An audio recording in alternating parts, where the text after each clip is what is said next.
Il est 13 h, bonjour à tous, merci de votre attention. Tout de suite les titres à la une de cette édition. L'audience accordée par le vice-président de la République Timoko Melie-Kone au haut-commissaire des Nations Unies pour les réfugiés Filippo Grandi. Leurs échanges ont porté sur la clause de cessation du statut de réfugié pour les réfugiés ivoiriens qui prendra effet à compter du 30 juin 2022. Le point de cette audience en ouverture de cette édition. Bientôt, un centre de formation au métier des énergies sortira de terre dans la commune de Yopougon. Le projet de sa construction est soutenu par le Royaume d'Espagne pour une enveloppe de 6 milliards de francs CFA. Le Premier ministre Patrick Achi a procédé au lancement des travaux de construction de ce centre.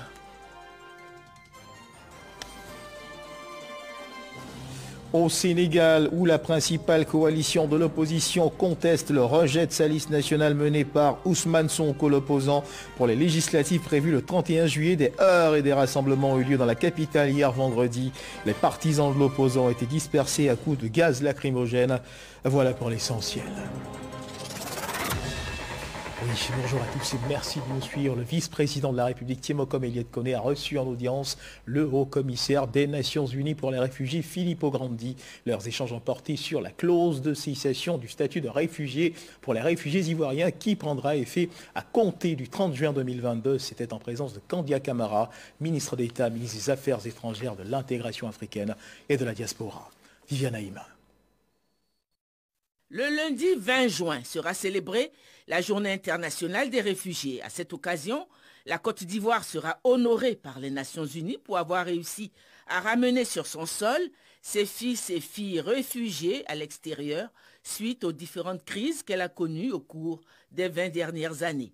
Le haut-commissaire des Nations Unies pour les réfugiés, Filippo Grandi, est arrivé jeudi à Abidjan pour cette célébration. Il s'est entretenu ce vendredi avec le vice-président de la République, Kone Timoko Melie, au palais présidentiel.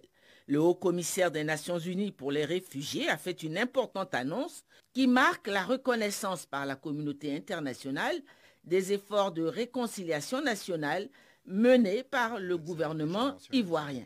Le statut de réfugié ne sera plus attribué ni reconnu à une personne de nationalité ivoirienne se trouvant hors des frontières de son pays. Dans quelques jours, le 30 juin, c'est la date à laquelle le gouvernement de la Côte d'Ivoire, les gouvernements des pays qui ont hébergé les réfugiés ivoiriens pendant très longtemps et le HCR se sont mis d'accord pour déclarer ce qu'on appelle en jargon technique la clause de cessation des réfugiés ivoiriens. C'est une date historique, je pense surtout pour la Côte d'Ivoire, parce que c'est un signe, j'allais dire un symbole, mais en fait c'est un signe concret du progrès que le pays a fait pour sortir du conflit, de l'instabilité et pour marcher vers la paix, la prospérité, la réconciliation. Donc pour nous, au HCR, c'est aussi une occasion de féliciter la Côte d'Ivoire de ce grand succès qu'on va célébrer lundi. Et on va le faire le jour où on observe la Journée mondiale des réfugiés, c'est symbolique, dans un monde où il y a 100 millions de personnes qui sont réfugiées et déplacées, et ce nombre augmente chaque année, et avec l'Ukraine et toutes les crises que vous connaissez, ça a augmenté encore plus cette année. On va célébrer, on va parler de quelque chose qui est le contraire de la crise, la solution d'une crise. Et c'est la Côte d'Ivoire qui va être la protagoniste de tout cela. J'en félicite beaucoup le président de la République, j'espère pouvoir le faire personnellement lundi, et le peuple ivoirien, parce que c'est son succès, c'est son futur, c'est son bien-être qu'on célèbre aussi. Et j'espère, pour conclure, que cela puisse être d'exemple à d'autres pays, à d'autres gouvernements. C'est la démonstration que dans un monde tellement difficile, tellement troublé, tellement instable, s'il y a volonté politique, s'il y a travail concret de tout le monde, conjointement, dans le pays, dans la région, si on marche dans une direction positive tous ensemble, on peut résoudre ces crises qui nous affecte, qui nous impacte, qui impacte des millions de personnes. Donc je souhaite que ça soit aussi un message d'exemple pour toutes les autres situations de crise où les solutions sont difficiles à trouver. Le message est, c'est possible de le faire si on travaille ensemble. La Côte d'Ivoire citée en exemple, la politique de réconciliation nationale menée par le gouvernement ivoirien a favorisé le retour au pays de la grande majorité des exilés politiques ainsi que des réfugiés civils. Et parlons justement de la question des réfugiés ivoiriens, des Ivoiriens qui ont choisi le Togo comme terre d'exil au lendemain de la crise post-électorale de 2011, ont reçu gratuitement leur passeport. Ils sont 187 au total. Ils peuvent désormais rentrer en Côte d'Ivoire s'ils le désirent. Une action menée conjointement par la Côte d'Ivoire, le Haut Commissariat aux réfugiés. Et justement, dans le même chapitre, nous le disions à l'instant, il y a peu, le 30 juin 2022, le Haut Commissariat donc des réfugiés HCR mettra fin au statut de réfugiés ivoiriens dans le monde. Le climat apaisé, les efforts du gouvernement pour le retour des réfugiés ont milité bien en faveur de cette décision. Ils étaient 300 000 réfugiés ivoiriens en 2011. À ce jour, 280 000 sont rentrés en Côte d'Ivoire. Les 15% restants choisissent l'intégration locale. Ceux du Togo, qui sont-ils ? Pourquoi ont-ils choisi de vivre dans ce pays d'accueil? Élément de réponse avec Kader Sogodogo, envoyé spécial au Togo. La crise post-électorale de 2010-2011 aura contraint 300 000 Ivoiriens à se réfugier à travers le monde. Dès sa prestation de serment, le président de la République, Alassane Ouattara, allait prendre les choses en main pour amener au bercail tous ces Ivoiriens partis. L'engouement du Haut Commissariat des réfugiés HCR ne s'est pas fait attendre face à ces dispositions des autorités ivoiriennes. Des retours massifs sont organisés. À ce jour, l'on note 280 000 Ivoiriens qui ont regagné le pays. Les 15% restants, pour d'autres raisons, ont choisi de vivre dans leur pays d'accueil.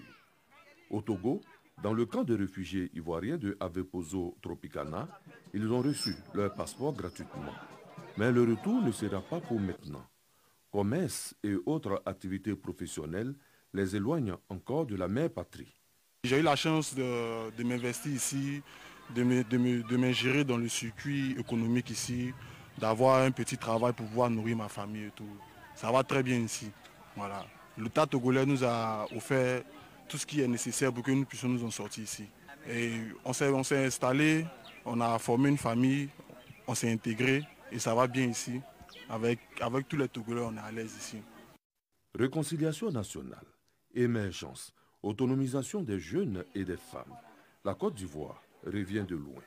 Les efforts consentis par le président de la République sont sus et salués par les Ivoiriens désormais établis hors du pays. Ici au Togo, je me débrouille au marché de Sikame. Sinon, j'exerce dans le métier de football. J'aime la Côte d'Ivoire, j'adore la Côte d'Ivoire.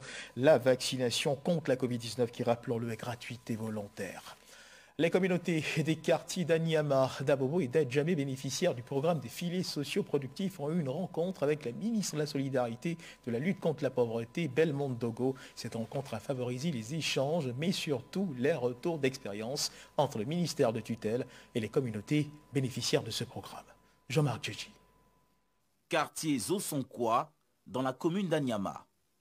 Une réunion se tient dans un bureau aménagé pour la circonstance. Les participants, pour la majorité des femmes, sont des bénéficiaires du programme filets sociaux encadrés par les services du ministère de la Solidarité et de la lutte contre la pauvreté. Elles appartiennent à l'association communautaire d'épargne et de crédit ASEC de la commune. Cette réunion est l'occasion pour ces femmes de verser leurs cotisations dans leur caisse de solidarité. À ce jour, 1 282 000 francs CFA ont déjà été recueillis afin de booster leurs activités et sortir de la précarité. Les bénéficiaires d'Anyama reçoivent de façon exceptionnelle la ministre de tutelle Belmondo Dogo, venue pour des échanges directs. À Abobo PK 18, la ministre rencontre certaines familles vulnérables afin de s'assurer de l'utilisation à bon escient des fonds qui leur ont été alloués depuis plus de 3 ans. Cap est mis sur Adjamé quartier Bracody,